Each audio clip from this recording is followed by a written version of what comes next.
The message arrived just after sunrise while I was making coffee.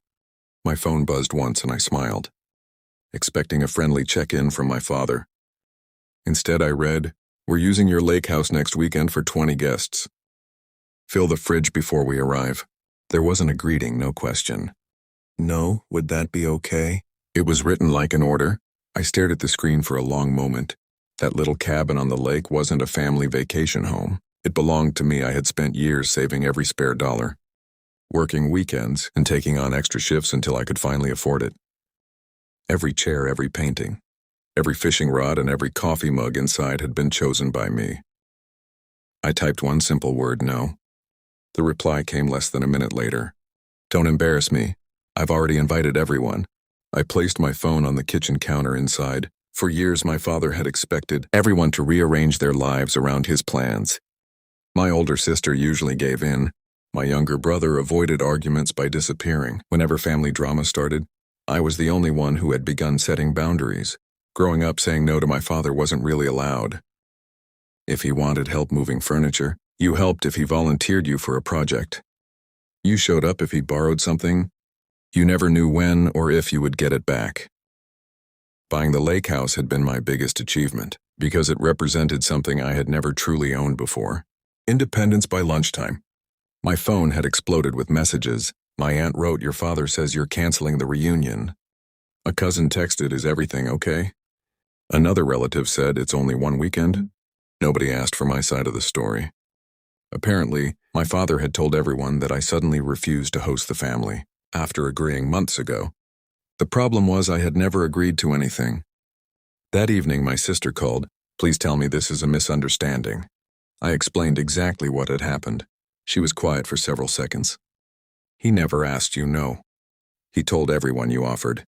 I laughed softly. "Of course he did." She apologized even though none of it was her fault. He's impossible sometimes. Sometimes we both laughed, but it didn't erase the tension. The next morning another message appeared. "If the fridge isn't stocked, don't expect to be invited to Christmas." That one hurt more than I wanted to admit. For years, holidays had been treated like rewards handed out by my father. Agree with him and everything stayed peaceful. Challenge him, and suddenly you were the villain. I almost gave in. I even started making a grocery list before stopping myself. Why was I about to spend hundreds of dollars feeding people who hadn't even been invited by me? I deleted the list instead. I called a locksmith by Friday afternoon. The locks had been changed, only I had the new keys. I also installed 2 outdoor security cameras connected to my phone. Part of me hoped none of it would matter. Part of me knew better. Saturday morning arrived bright and clear. The lake looked peaceful. Birds skimmed across the water.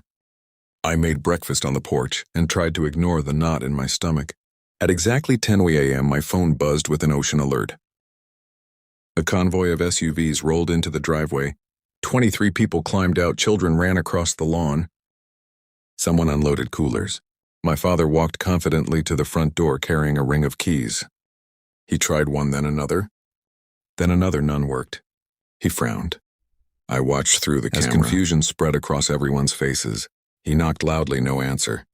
He called my phone. I answered. "Where are you?" he demanded. "Enjoying my weekend." Open the door. "No, you changed the locks." "Yes, you can't do this." I already did. Everyone nearby had gone silent. Even through the camera, I could tell relatives were listening. "You embarrassed me, no?" I replied calmly. "You embarrassed yourself by inviting people to someone else's house." He looked around, realizing everyone had heard my words. He lowered his voice. "We'll discuss this inside." There isn't going to be an inside. The call ended a few minutes later. My aunt phoned. I didn't know he never asked because he never mentioned that part. She sighed. I think we all assumed. One by one, family members started leaving. Some looked irritated, others looked embarrassed. A few waved awkwardly toward the security camera before driving away. Only my father remained. He sat in his truck for nearly 30 minutes before finally pulling away. I thought that would be the end of it. It wasn't. By Monday, social media had become a battlefield.